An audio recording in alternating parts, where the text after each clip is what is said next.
Assalamualaikum warahmatullahi wabarakatuh. Hari ini kita akan mempelajari materi mengenai kedatangan bangsa barat di dunia timur. Tapi yang hari ini kita bahas adalah latar belakang penjelajahan samudra. Nah, apa aja latar belakang yang membuat bangsa barat ingin melakukan penjelajahan samudra? Tapi sebelum itu jangan lupa. Oke guys, jangan lupa like, comment, share, and subscribe ya.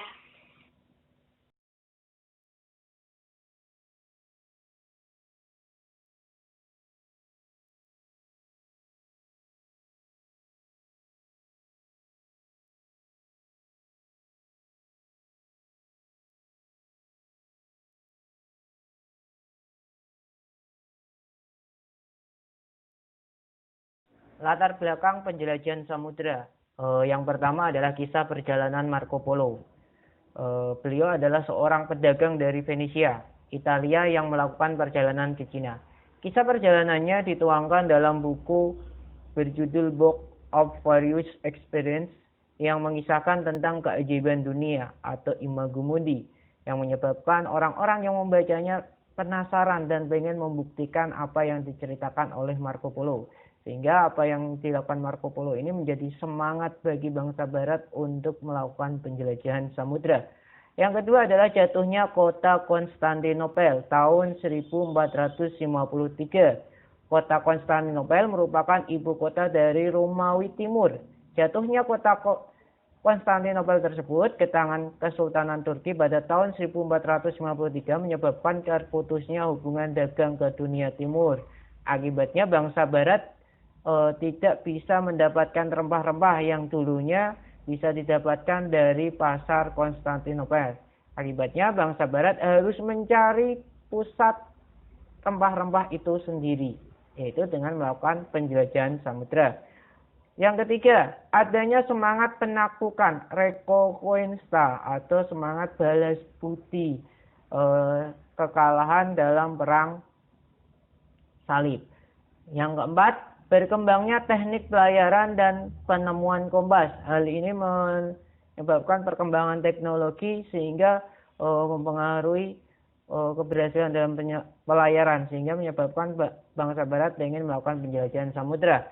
Yang kelima, penemuan Kopernikus yang didukung oleh Galileo Galilei mengenai bahwa bumi itu bulat, bukan kotak.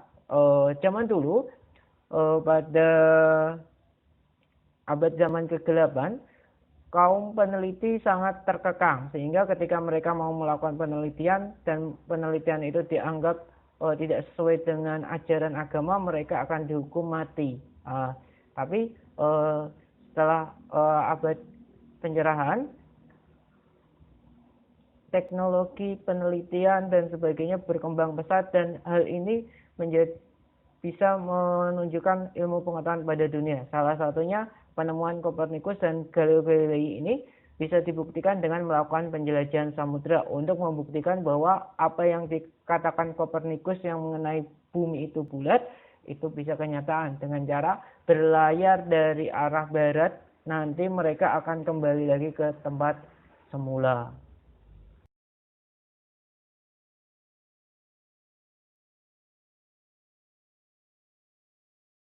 Bisa mengamati gambar berikut ini. Beliau adalah Nicolaus Copernicus yang berpendapat bahwa bumi itu bulat dengan nama teorinya adalah teori heliosentris.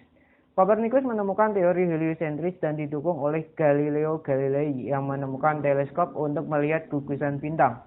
Heliosentris adalah pandangan bahwa matahari adalah pusat tata surya. Teori ini mematahkan teori sebelumnya yang mengatakan geosentris, bumi merupakan pusat tata surya. Ajaran ini mengajarkan bahwa bumi itu bulat. Itu mendorong pelaut-pelaut Spanyol dan Portugis melakukan penjelajahan samudra, kemudian diikuti bangsa-bangsa lain dan munculnya kolonialisme.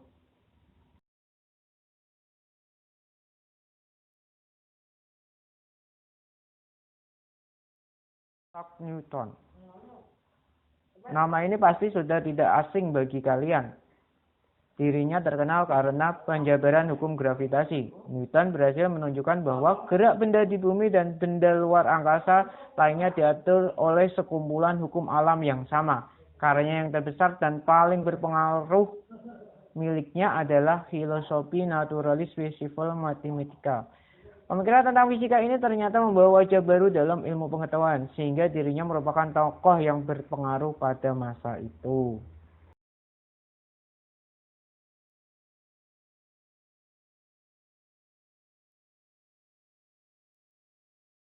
Ada juga latar belakang penjelajahan samudra juga dilatar belakangi oleh semangat 3G.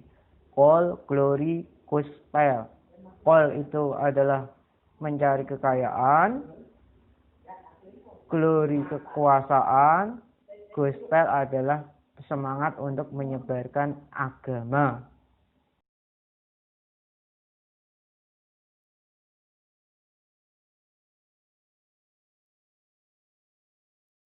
Apakah kalian tahu kenapa bangsa Eropa mencari rempah-rempah dan harga rempah-rempah pada waktu itu sangat tinggi?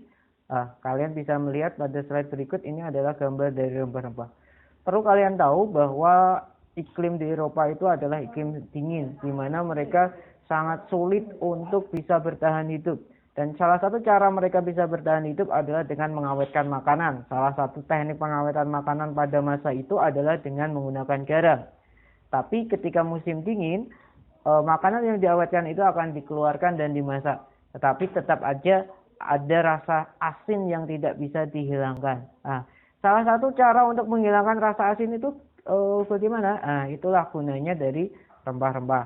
Maka dari itu nanti bangsa barat membeli rempah-rempah dengan harga tinggi. Selain itu, rempah-rempah juga memiliki fungsi untuk menghangatkan badan. Jadi ketika mereka menghadapi musim dingin, mereka bisa bertahan hidup dengan cara mengkonsumsi rempah-rempah dengan dimasak, karena selain fungsinya untuk menyedapkan makanan, rempah-rempah juga memiliki fungsi untuk menghangatkan badan.